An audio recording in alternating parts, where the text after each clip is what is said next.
College football, I'll get back to it just because, Sammy, I know we talked about it before. You're high on Clemson. I have my questions. I did go under 9.5 on them. You look at some of the wins that they had last year.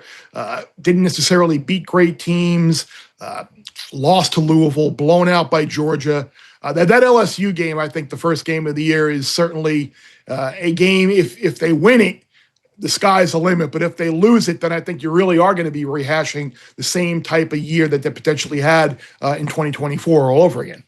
It's a polarizing team. I think if you don't believe in Klubnik, you're probably going to side with Bear, and that's totally fine. I've been talking to a lot of guys, actually.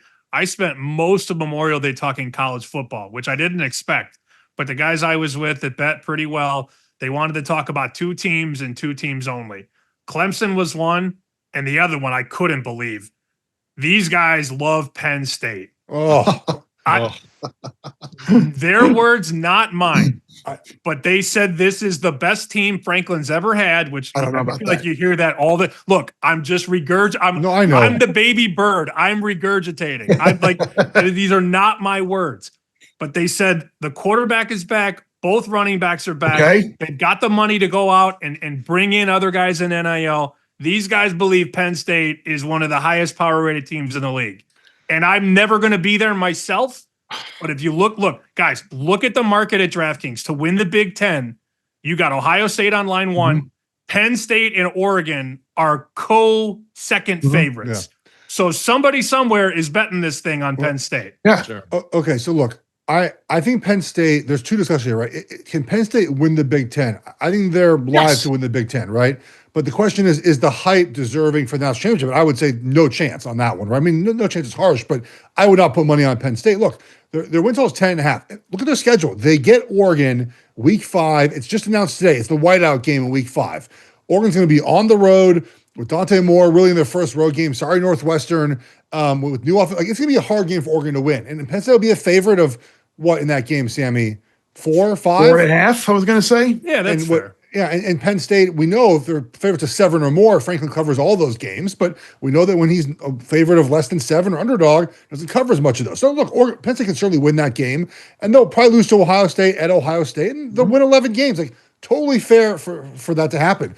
But the fact is, like, are they going to go win a playoff with that quarterback and lack of wide receivers? That's the thing. I don't see that Tyler Warren this year. I don't see that happening. And I know, I get it. Drew Aller's a year older and whatnot, but all their wide receivers transferred. I know they brought in new guys. I get it. But like when they're leaving, that's not good, right? So right, they did get Pena, right? Pena did wind up going there from Syracuse. I think so. He's a good player. But does that change your thought about the entire offense of Penn State as a whole? And again, I go back to the idea. Yes, running backs are very good. They're great. They're great. They beat 2 playoff teams last season. And SMU, right, and Boise State, all playoff teams with good teams, not great playoff teams. They still will. Off the top of your head, Sammy, Bear, when's the last like big game they won against someone they maybe shouldn't beat? Ohio State 2016, probably. The year they went to the Rose Bowl with Barkley. Was that McSorley, Bear? Yeah. They should have been in the playoff that year instead of Washington, but that's a conversation for another. So is this the year they're going to do it finally? They're going to have to probably win 2 of those games in the postseason to win the championship? I don't buy it right now. So let me be clear. Those teams that were discussed were more over the win total and win the conference. It wasn't necessarily winning the whole thing. People are always going to default to the SEC or Ohio State for conversations like that. I think another thing to pay attention to, though, guys, is when was the last time a defensive coordinator left Ohio State for Penn State? Literally left Ohio State to go to Penn State. I think that's the angle there, that defensively, even though they lost Abdul Carter, their defense could be better this year. And if that's the case, look out. Yeah, I mean, I can't do it with the coach, the quarterback. From a futures perspective, from a winning the whole thing, I mean, look, if plus 270 to win the Big Ten, they're in the title game, and then you're in good position with the plus 270. I get that. I get the over 10.5. I don't buy the coach. I don't buy the quarterback. If you're telling me I got to play one of those, I'm absolutely playing win the conference, because I mean there's a chance they could go 10-2, make the conference championship game based on tie breaks or whatever else, and win that one game. Well, but if they go 10-2, they will have lost to probably Oregon and Ohio State. They're probably not making the Big Ten championship game. They got to split that to get in probably. I would agree with that, but at the same time, I mean, who knows? Maybe Oregon slips up somewhere we don't expect, or maybe Ohio State in a transition year with saying a quarterback and the losses that they've had, maybe they slip up somewhere else along the way. But I don't know. They're a buzz team, and again, like Sammy was saying, like they haven't done anything to really deserve. Like I've seen people putting up their preseason number one. I'm like, based on what? I agree. I was shocked. Yeah, Ohio State still has the best offensive player in the conference in Jeremiah Smith, and the best defensive player in the conference in Caleb Downs. Correct. And it had a top 3 recruiting class every year for how many straight years going. Like Ohio State's still the team to beat in the conference for me. I agree. I was shocked to hear it, honestly. I didn't expect to hear Penn State on Memorial Day as I'm slugging dirty banana mudslides down. That's not something I envisioned.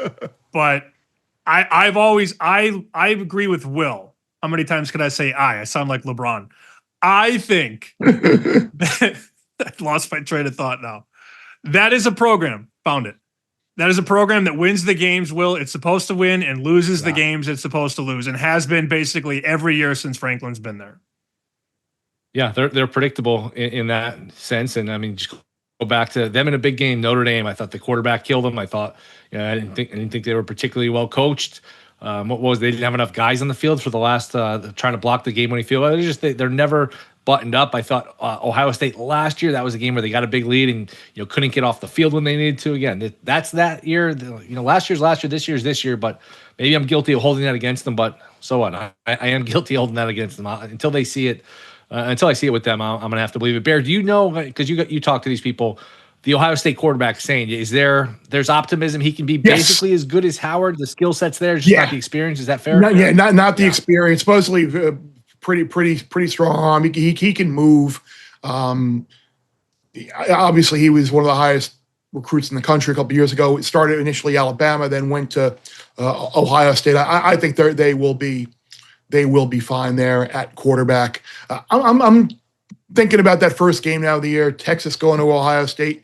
You look at so many of these SEC win totals are sitting there right around 9.5 with a lot of these teams. I think the knee-jerk reaction with a lot of these teams, whether it's a Texas or an Alabama or whomever, is, they'll win 10 games. But if you look just the depth of the SEC and those schedules, which this year are kind of the same teams but reverse site of where they were played last year, I think people have to wrap their mind around, Geoff, 9-3 in the SEC is a really good year because so many teams are capable of beating everybody else. You saw Kentucky, who was one of the worst teams in the league last year, go to Ole Miss and win. You saw Ole Miss go on the road to Florida and lay an egg. Alabama lost at Vandy. And Vandy was decent. They were fine, but Alabama shouldn't go to Vandy and lose. That's I don't even want to talk about the whole college football playoff expansion and the model of 5 plus 11. But that's the thing when you're looking at these win totals. I think automatically a lot of people are defaulting to the over 9.5 with a lot of these teams, when realizing 9-3 is very possible for a lot of these teams. Yeah. Wait, so it's the new model is going to be 5 plus 3 plus 1 plus 1 plus 3 plus 4. That's the new model that we're coming up with. Sounds like you're sitting at a blackjack table there with all these cards. I find it so off-putting, this discussion about the playoff. Boo-hoo, Alabama didn't get in with 3 losses. They weren't winning a championship anyways. Beat Oklahoma. What's your Twitter handle, Jeff? What's your Twitter handle? Please at Geoff Schwartz. Oregon Jeff Duck, Schwartz. Big Ten Homer Jeff. I'm gonna mute it immediately. Don't worry. At Geoff Schwartz for people. At Jeff GEOFF. Go ahead. Please Is there an underscore in there? Smoke. all the no underscore. Something else. I'm just tired of the expansion talk. I'm glad you mentioned it, Bear, because it is what's happening right now in college football. They're talking about expanding the March Madness to 72 or 76 teams. I always watch more matches and think like we need 4 more teams in this thing, and then that would really be complete. As far as Texas specifically, look, their 3 toughest games, maybe 3 of the toughest 4, because I think A&M is going to be good. At Ohio State, week 1. I think Florida is going to be a tough out in week 5 for them, playing in the swamp. Their Lagway's any better. And then they go to Georgia near the end of the season. We'll see if Lagway's healthy too. What? We'll see if Lagway's healthy as well. Exactly. But like it's 9-3 is possible with them. They have to win all these tough road games. We know college football, hard to win road games, Sammy. So I would take under before over with Texas. Again, that doesn't mean I don't think they can win a championship if they get in the postseason. Are just playing really well. They're a very talented team.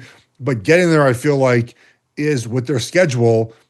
9-3 is realistic if they bump their toe on one of these, go to Vandy and lose. Like that's how you get 9-3.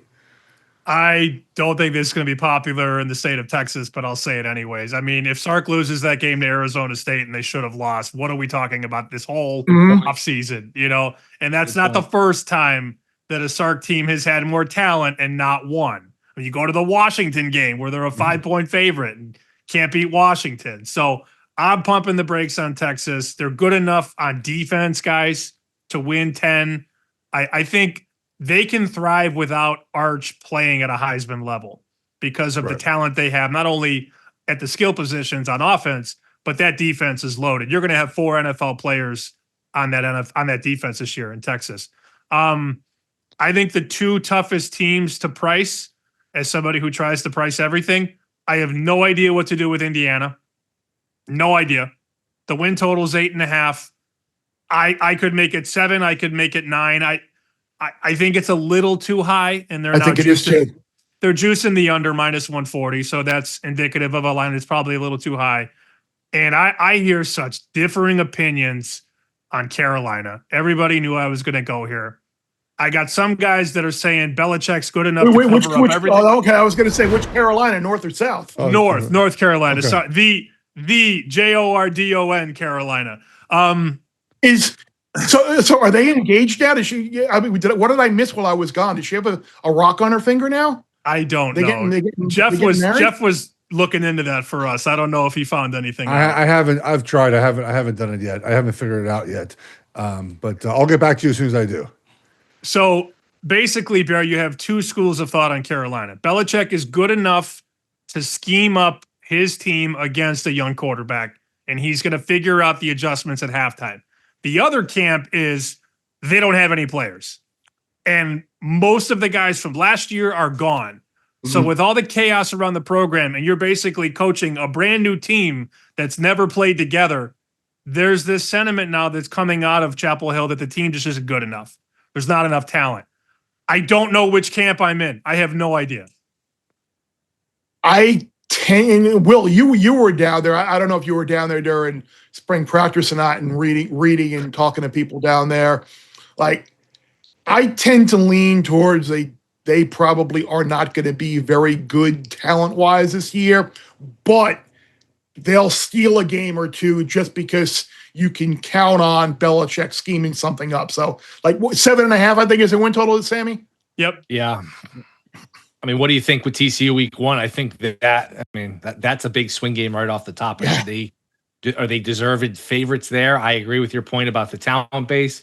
I agree from an X's and O standpoint. Belichick is going to run circles around these guys. I think that's fair. But look, I love Belichick. I'm rooting for him to have a great final chapter here and have this be an exciting run. So I'm rooting for it. But questions that is he fully invested? I think that's at least a fair question. I mean, it seems like he's, for a guy who's made his whole career about no distractions, no this, no that, just cut and dry, all about business. It doesn't seem like that's the case, at least so far. And again, we're interpreting this, reading this through social media. Maybe Belichick comes out and has a big season, which I hope is the case. But boy, it'll be interesting.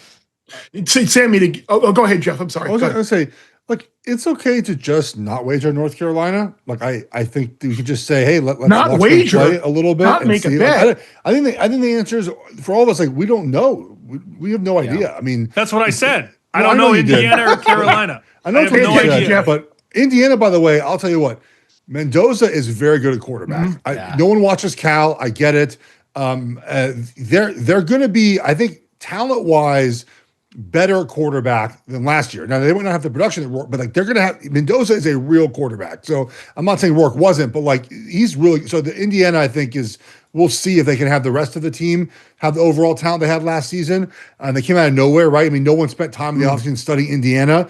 I'm sure the opponents this year are studying Indiana a little bit better. But Carolina, to me, I don't know. Just don't wager on them. Just see what happens in week 1, 2, 3, and 4, and then figure out after that. Like there's plenty of opportunities to get them throughout the year. I know it's trendy to wager on teams now, but all the things can be true. Belichick can still coach, but there's no talent. Maybe he doesn't know how to coach. There's a lot of talent.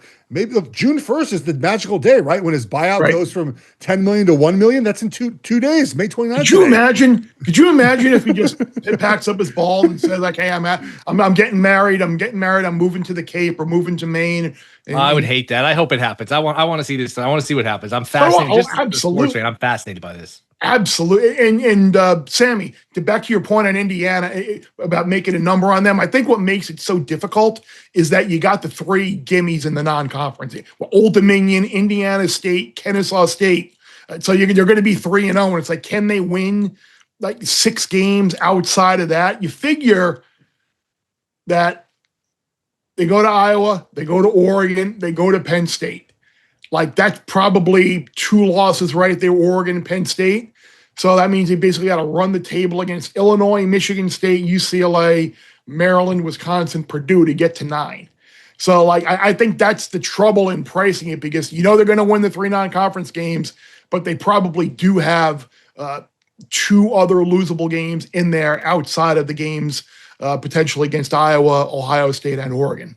It's also worth reminding people in the non-conference last year, Cignetti lit teams up. Oh yeah. Oh yeah. Straight up and ATS 3-0.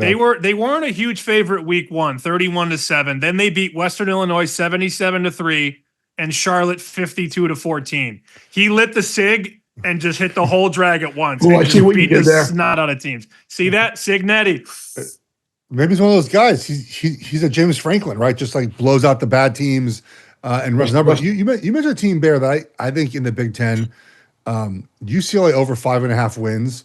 They were 5-7 last year. And if you recall, played great at the end of the year. Right. The beginning of their schedule was they lost 5 in a row. They played Indiana, LSU, Oregon, Penn State, and then Minnesota lost by 4. And they won 4 of their last, including the bowl games. I guess 3 of their last 5 games down the stretch.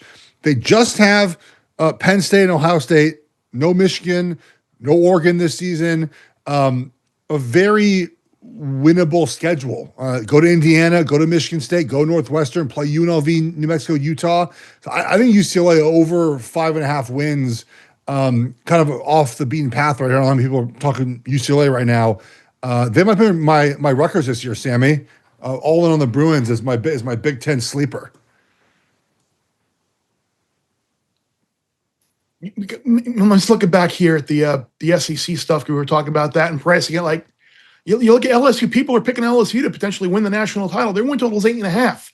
Like that's how difficult of a schedule that they have. They could be really good, but 8.5 is not usually a win total that you're going to find for a team that people are picking to win the national title. You can find a Florida win totals under 7.5 juiced. I think it's like 152 or something on FanDuel. Like Florida's a team that talent wise, if Lagway is healthy, they could win some games. But again, at LSU, at Miami, home Texas, at A&M. That's a 4-game stretch for them. That doesn't include the game against Georgia. It doesn't include a game at Ole Miss. Doesn't include a game against Tennessee. Like if they got to go 8-4 to beat me, I'll lay 152 on under 7.5. It's always more important to me because they're 6.5 on a lot of places. So it's always more important to me to get that extra game on the side that I'm looking to play than it is worrying about get a bet. I'd rather go under 7.5 and lay a price and maybe get a little plus money at under 6.5 just in case the